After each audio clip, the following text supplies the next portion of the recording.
Hello everyone, this is Jack from the Dawn Reviews, and today I'm reviewing Aquaman to Serve and Protect. I hope you have a good time. I had a good time reading the book and making this review. With that said, let's get on with the review.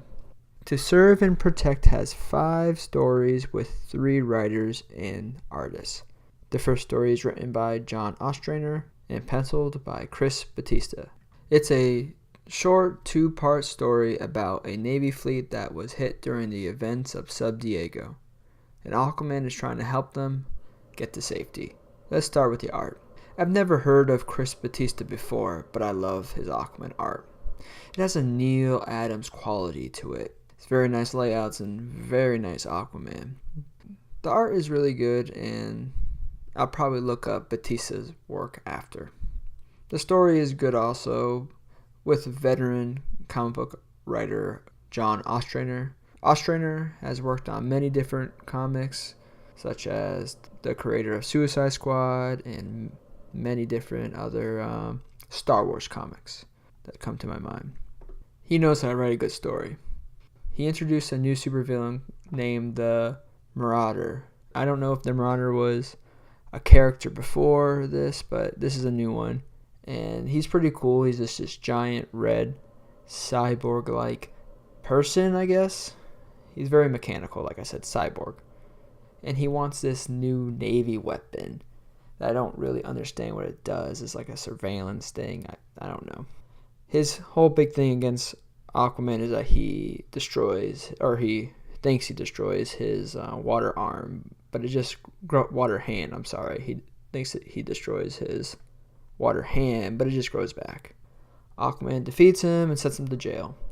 I'm pretty sure the Marauder comes back in the run with the next volume. My favorite part of the book is when the Navy Admiral is giving Aquaman a hard time. Aquaman doesn't really care what he says, and he's going to do whatever he wants because he's Aquaman, and he's not the king of the ocean anymore, but he still protects it. I don't know. It was just really cool, and his sidekick Aqua Girl was very happy about it.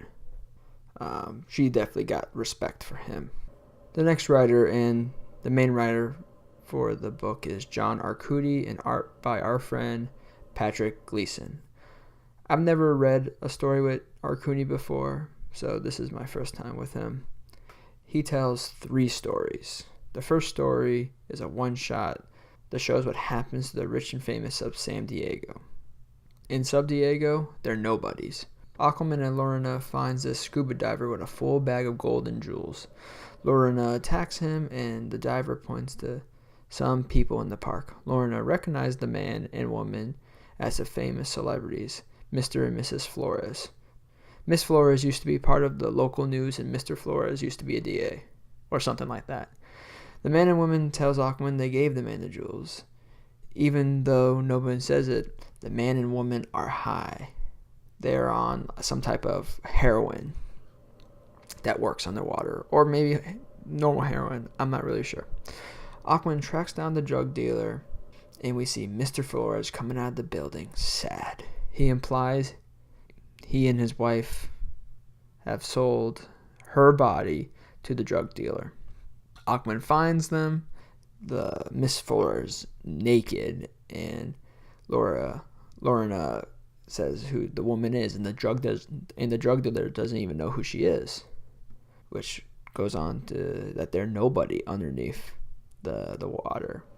In Sub Diego, they're nobodies, because especially she isn't, because she's not on television anymore. I don't know about you, but I don't know who my local news anchor is. I wouldn't be able to notice him on the street if he wasn't on the air anymore, personally.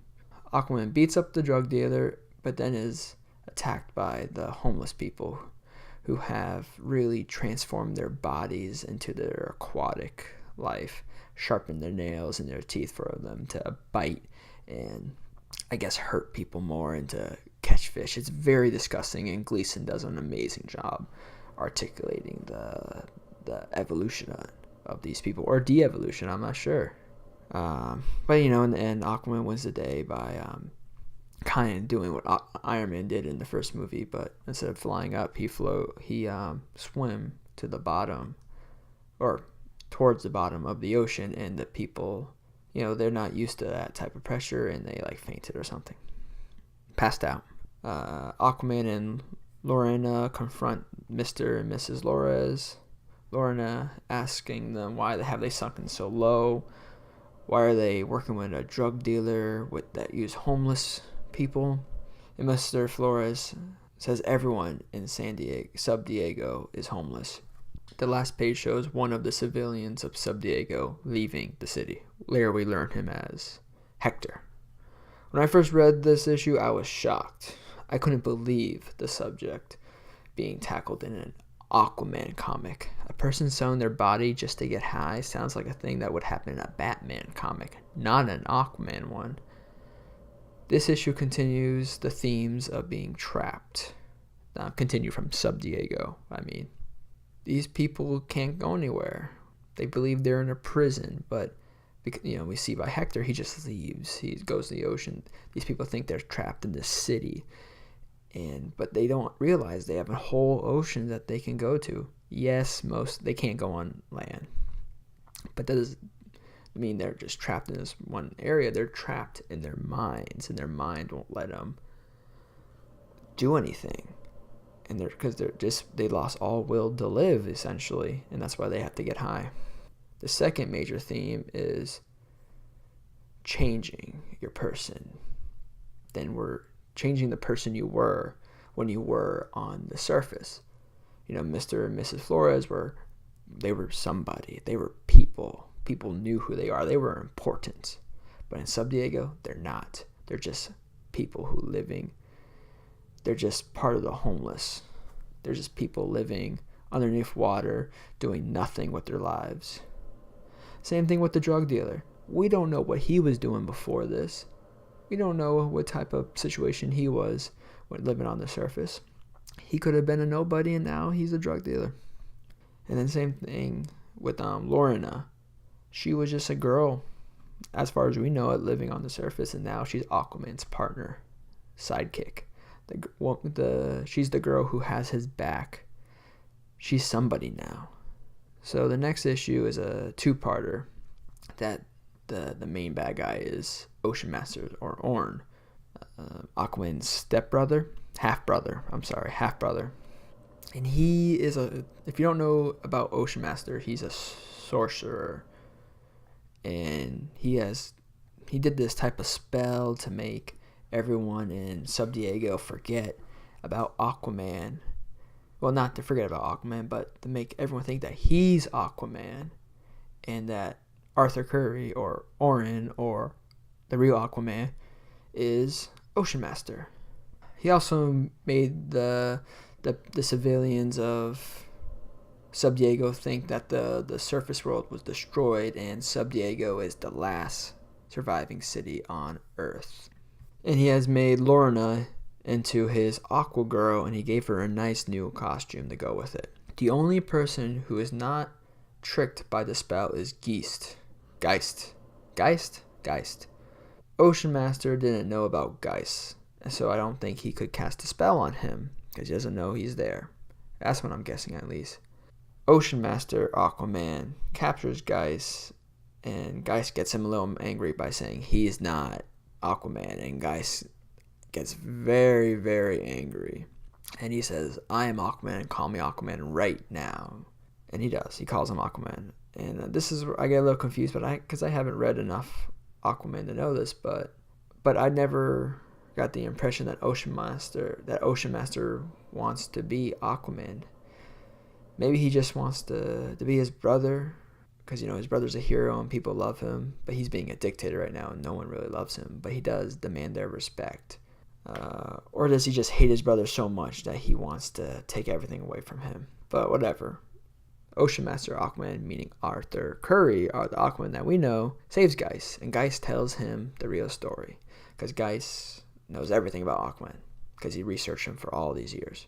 This tells the reader, if they're new, about Aquaman's tragic past, how he was left to die as a baby on a reef, just because of his blonde hair, raised by dolphins, meeting his surrogate father Arthur Curry, and eventually taking his name. Everyone he loves either dies or go crazy. Aquaman has a very messed up backstory and very sad, and that's why he's always angry. And now, he's trying to. Now his brother has messed with his mind again. So with this new anger inside him, Ocean Master Aquaman confronts his brother, and oddly finding his old hand. His hand that was eaten by piranhas is a skeleton, and it was used by his brother, Ocean Master, to change everybody, I guess. I don't really understand. I thought his hand was eaten by piranhas, but comment down below if he could be around, if his hand could be around. Aquaman gets rid of the curse, and everyone in Sub Diego, I guess, remembers everything, and he's back to being Aquaman, Arthur Curry, Orin, and he remembers his whole past, not just being told. He remembers and experiences it at this one time, and he re-experiences losing his hand, and it's all very sad and tragic. The last page deals with the boardroom, the evil boardroom people that we saw in Sub Diego, the people who funded Geist, and how they're gonna come into the roles now. Arcudi's last issues deal with Aquaman learning the real threat of Sub Diego and himself. Progene Tech. They have the patent formula that can change people into water breathers, which means they have Aquaman's DNA. A patent for Aquaman's DNA, and this does not make Aquaman happy. If you haven't caught on, Aquaman's never happy. He's always mad about something.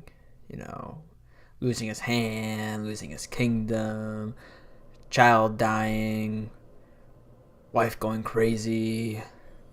Now someone has his DNA. Yeah, he's always angry. So he goes to the Justice League watchtower, and he sees Superman there.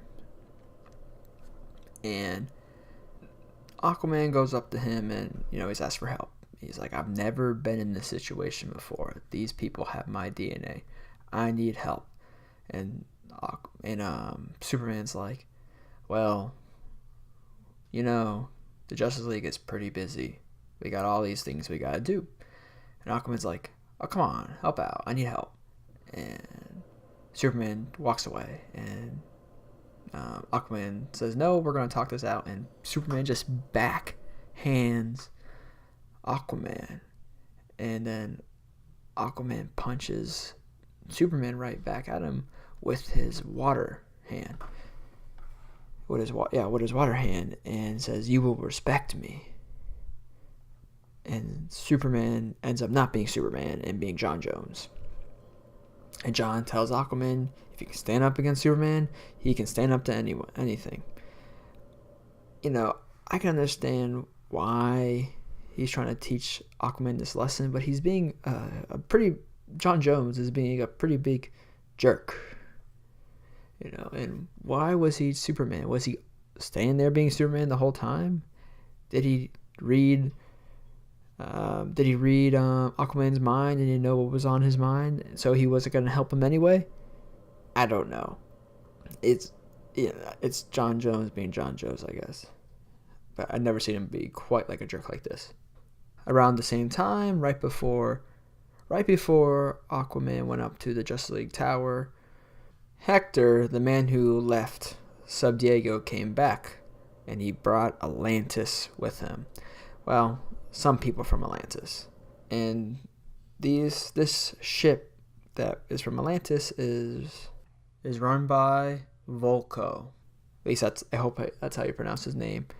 And Volko has come to Sub Diego looking for Aquaman, and he wants Aquaman to become their king again. Aquaman denies 100%, being angry at Volko, saying, Volko, you're the one who kicked me out of the kingdom. I'm never coming back. Leave me alone. And Volko really wants him to come back, and we don't know why yet. He just says his kingdom needs him, and we don't know. But then Voku then says, let's bring back 10 Sub Diegoans to Atlantis to show them around and show them a good time, and maybe, just maybe, Aquaman will come back to Atlantis to rule us. And then the last main plot from this little 2-issue story arc is, well, it's an unfinished story arc, actually. It's not even 2 parts, it's unfinished, is Officer Mallory, who was an officer up on San Diego, is now, in Sub Diego, and he wanted to be a cop again. He wanted his purpose again. So when he was getting checked up by Geist proposed to him he could become a shark man. And he is. Now he's a shark man, and Aquaman says, okay, we can use your help, Officer Mallory, but you need to get official. And this goes back to the themes of wanting to change, not wanting to, but Sub Diego changing you. And, Mallory, Sharkman, we're going to call him Sharkman, wants to be what he was on top. He wants to get back to the status quo. And I like that. He's trying to be who he was, but making himself into a shark person, that's a little messed up. We do see a little flashback, an odd flashback on one page in earlier on in the book. You see an officer with who looks just like the Punisher, really, and he has like a skull on his police car. It's very messed up. He has blood all around. I don't want that guy around, but Aquaman needs help, and maybe this guy can help him, Sharkman. There's 2 more issues of this book. It's written by Mark Guggenheim and art by Andy Clark. I know Andy Clark. I've seen his other work. He has a book out right now, Relay, and Mark Guggenheim is the writer of X-Men Gold. This was probably like the lukewarmest part of the whole book. It's about the first serial killer in Sub Diego. And I'm going to spoil it right now. Well, I spoiled this whole book. I'm going to spoil it right now. The serial killer was an old homicide detective. It goes back to they lost their purpose, and Sub Diego has made people a little crazy. And, that was pretty interesting, and they started putting, the prisoners in buses. That's their jail cells or buses, so I thought that was pretty interesting.